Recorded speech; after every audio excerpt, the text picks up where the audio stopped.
Todos los países del mundo en estos momentos están reformando la educación pública. Existen dos razones para ello. La primera es económica. La gente está intentando resolver cómo podemos educar a nuestros niños para que ocupen su lugar en la economía del siglo XXI. ¿Cómo hacemos eso? Si ni siquiera podemos anticipar cómo será la economía al final de la próxima semana, como esta reciente crisis lo está demostrando. ¿Cómo hacemos eso? La segunda razón es cultural.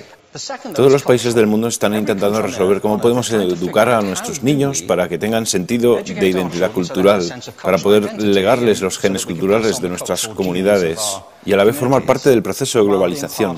¿Cómo cuadramos ese círculo? El problema es que están intentando enfrentarse al futuro, a base de hacer lo mismo que en el pasado. Y en el proceso están alineando a millones de niños que no ven ninguna utilidad en asistir a la escuela. Cuando nosotros íbamos al colegio nos retenían allí con la historia de que si trabajábamos mucho y sacábamos buenas notas y luego estudiábamos un título universitario, tendríamos un trabajo. Nuestros hijos no se creen eso. Y hacen bien, por cierto. Es mejor tener una titulación que no tenerla, pero ya no es ninguna garantía. Y especialmente no lo es si el camino hacia ella marginaliza la mayoría de cosas que tú consideras importantes acerca de ti mismo. Hay gente que dice que hay que subir los estándares, que eso sería un avance. Ah, ¿sí? Sí, lo deberíamos hacer. ¿Y por qué ibas a querer rebajarlos? No me he encontrado con ningún argumento que me convenza para bajarlos. Pero subirlos, por supuesto que habría que subirlos. El problema es que el sistema educativo actual fue diseñado, concebido y estructurado para una era diferente. Fue concebido en la cultura intelectual de la Ilustración y en las circunstancias económicas de la Revolución Industrial. Antes de la mitad del siglo XIX no había sistemas educativos públicos.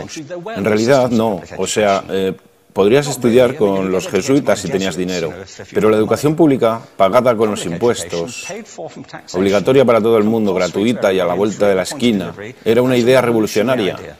Y mucha gente se opuso a ello. Decían, no es posible para muchos niños pobres que están en la calle beneficiarse de la educación pública.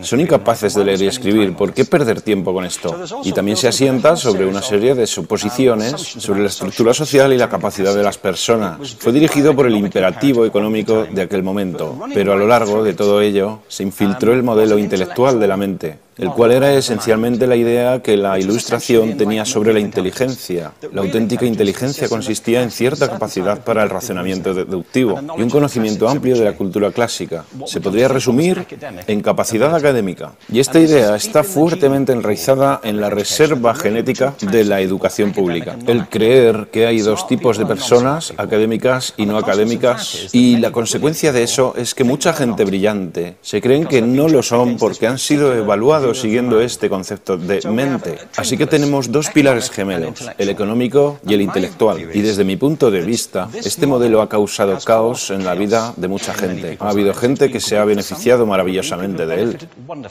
pero la mayoría de la gente no.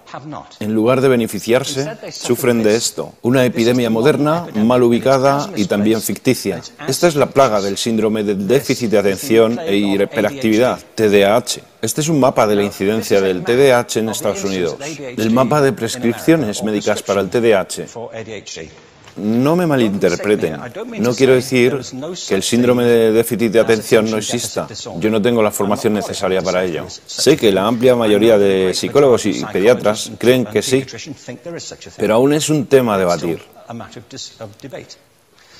Lo que sí me consta es que no se trata de una epidemia. Estos niños están siendo medicados tan rutinariamente como a mi generación nos quitaban las amígdalas, por los mismos motivos caprichosos y por la misma razón, la moda de la medicina. Nuestros hijos están viviendo en el periodo más intensamente estimulante de la historia de la Tierra. Están siendo acosados con información y les están reclamando su atención desde todos los medios. Los ordenadores, los iPhone, las vallas publicitarias y cientos de canales de televisión. Y nosotros les penalizamos por distraerse. ¿Distraerse de qué?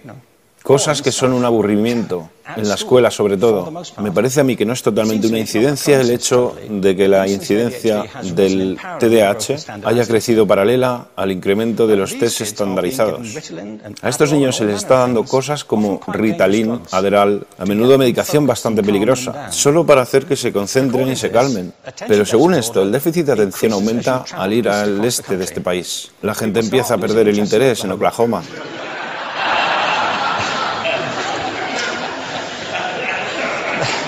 Ya casi no pueden pensar en Arkansas. Y para cuando llegan a Washington, lo han perdido completamente. Y hay distintas razones para ello. Es una epidemia ficticia.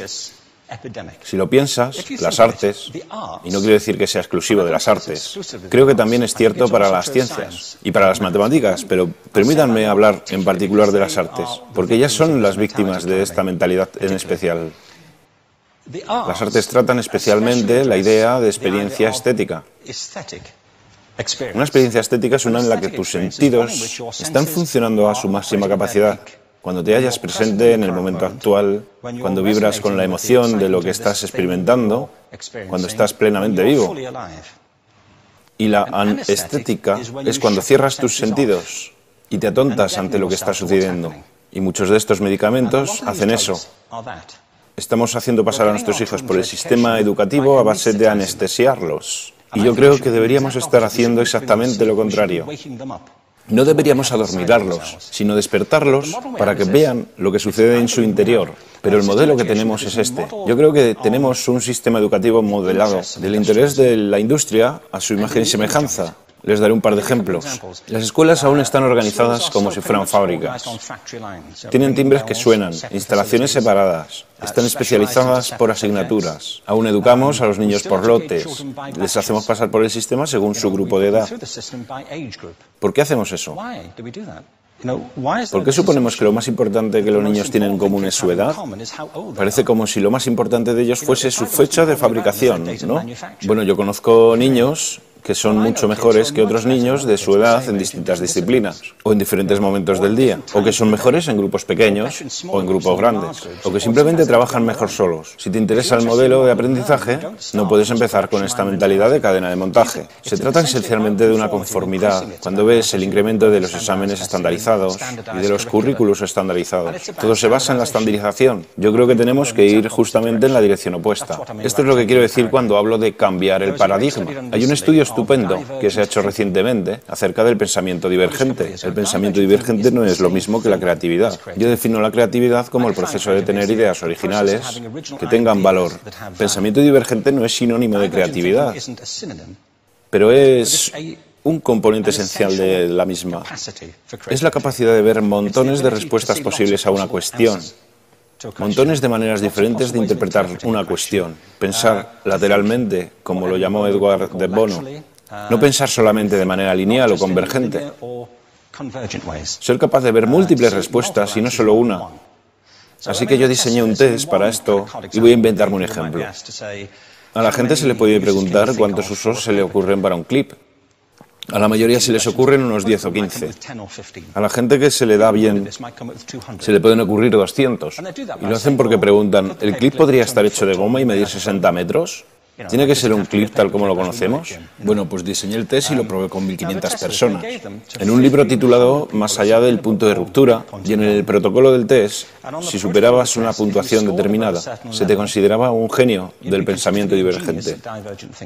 Así que quiero preguntarles, ¿qué porcentaje de la gente que hizo el test puntuó como genio en pensamiento divergente? Y debo decir una cosa más acerca de ellos. Eran niños de jardín de infancia.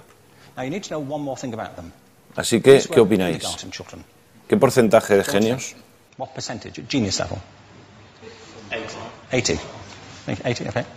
98%. Bueno, la cuestión es que era un estudio longitudinal, así que los mismos niños volvieron a hacer el test 5 años después, en edades entre 8 y 10 años. ¿Qué pensáis? ¿50%? Volvieron a hacerles el test otra vez, 5 años más tarde, cuando tenían entre 13 y 15 años de edad. Y se observa una tendencia, ¿no? Bueno, esto nos indica algo interesante, porque se supone que tendría que ser al revés, ¿no? Empiezas no siendo muy bueno, pero mejoras a medida que te haces mayor. Pero esto demuestra dos cosas. Una es que todos nosotros tenemos esta capacidad. Y la otra es que esta capacidad se deteriora en general. Muchas cosas les han pasado a estos niños durante su crecimiento, pero yo estoy convencido que lo que más les ha influenciado es que a estas alturas ya han obtenido una educación académica. Se han pasado 10 años en la escuela, oyendo que solo hay una respuesta correcta. Esta es la parte de atrás del libro, pero no la mires. Y no copies, porque eso es engañar. Fuera de las escuelas, a eso se le llama colaboración. Esto no sucede porque los docentes así lo quieran. Es simplemente porque sucede así. Es porque se halla presente en la reserva genética de la educación. Tenemos que pensar de forma diferente acerca de la capacidad humana. Tenemos que superar esta vieja idea acerca de lo académico y lo no académico, lo abstracto, lo teórico, lo vocacional, y empezar a verlo como lo que es, un mito. En segundo lugar, tengo que reconocer que la mayor parte de las veces el buen aprendizaje se da en grupos y que la colaboración es lo que alimenta el crecimiento. Si atomizamos a las personas, las separamos y los juzgamos por separado, formamos una especie de desconexión entre ellos y su ambiente de aprendizaje natural. Y en tercer lugar, un asunto importante es la cultura de nuestras instituciones, los hábitos de estas instituciones y los hábitats que ocupan.